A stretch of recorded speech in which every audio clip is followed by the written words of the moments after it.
এবার নাগরিকত্ব পাইয়ে দেওয়ার নামে শুরু হয়ে গেছে প্রতারণা, তাও আবার পশ্চিমবঙ্গে। যদিও পশ্চিমবঙ্গে সবটাই সম্ভব। একদিকে যখন এসআইআর চলছে, পরিচয়পত্র নিয়ে যখন দৌড়ঝাঁপ শুরু হয়েছে, ঠিক এবার এই বিষয়টাকেই কাজে লাগানোর চেষ্টা। অভিযোগ উঠছে যে হিন্দুত্বের কার্ড সহ নাগরিকত্ব পাইয়ে দেওয়ার প্রতারণা। আবার টাকাও ধার্য করা হয়েছে, মাথা পিছু 460 টাকা করে দেওয়া হচ্ছে সাধারণ মানুষের কাছ থেকে।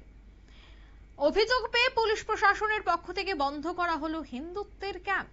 বিস্তারিত সেই বিষয়ে জানবো, টেলিফোন লাইনে যুক্ত হয়ে গেছে প্রতিনিধি গোপাল শীল। গোপালদা, 460 টাকার বিনিময়ে হিন্দুত্বের কার্ড সহ নাগরিকত্ব পাইয়ে দেওয়ার যে বড়সড় প্রতারণা, কি জানতে পারছো? মনে রাখি, তুমি জানবে এসআইআর নিয়ে আতঙ্কের শেষ নেই।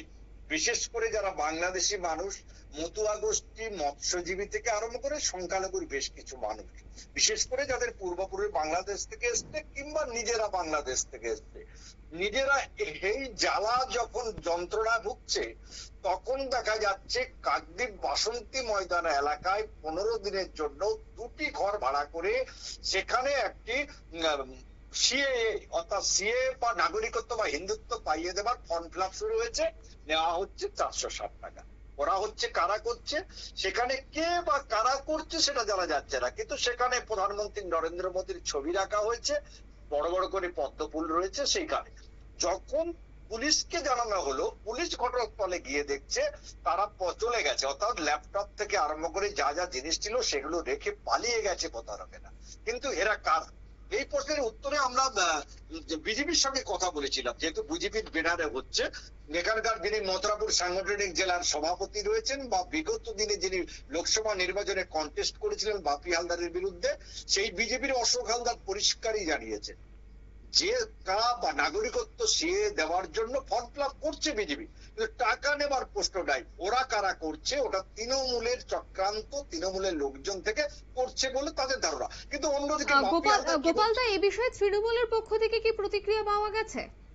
একদম, ওখানে সাংসদ বাপি হালদার এবং বিধায়ক মন্টুরাম পাখিরা পরিষ্কারই বলেছেন, কাকদ্বীপ এলাকায় প্রায় হাজার হাজার মানুষ রয়েছে যারা কিন্তু এখনো নাগরিকত্ব পায়নি। তবে এক শ্রেণীর প্রতারকেরিতে সেখানে প্রতারক যারা রয়েছে তাদের কাছে টাকার বিনিময়ে বাবার কার্ড নেই, মার কার্ড নেই, দেখা গেছে ছেলে বা নাতির কার্ড রয়ে গেছে। এই যে পরিচয়, এগুলো ভুয়া, যেহেতু তার ধর্ম পরিচয় নেই, তাদের কাছ থেকে এই সুযোগ নিচ্ছে এক শ্রেণীর মানুষ, সেটা বিজেপি, এটা তৃণমূলের কথা।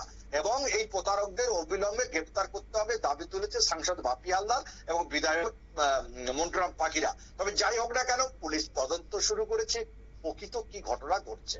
এখনো পর্যন্ত কি এই বিষয়ে কাউকে গ্রেফতার করা হয়েছে? দেখো, এখনো পর্যন্ত কোথাও গ্রেফতার হয় না। তোমাকে একটা কথা স্মরণ করিয়ে দেবো, বিজেপির পক্ষ থেকে যারা প্রকৃত নেই, এখানে নাগরিকত্ব নেই, তাদেরকে জানিয়ে দেওয়া হয়েছে, তারা মিটিং করেছে, ক্যাম্প করেছে, তাদের সিএ ফর্ম ফিল আপ করতে হবে, তো নাগরিকত্ব পাওয়ার জন্য আবেদন করতে হবে।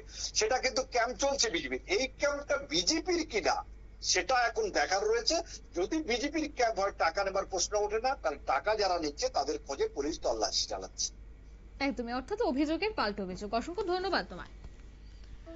মাথা পিছু 460 টাকা করে নেওয়া হচ্ছে, তবে বিজেপির বক্তব্য হচ্ছে অবশ্যই ফর্ম ফিল আপ চলছে, কিন্তু সেখানে টাকার বিনিময়ে কাগজ দিয়ে দেওয়া সেটা বিজেপি করছে না।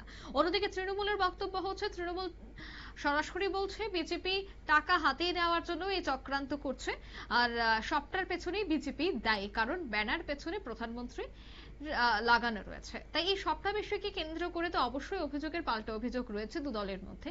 তবে পুলিশি তদন্তে অবশেষে কি বেরিয়ে আসে সেটাই দেখার।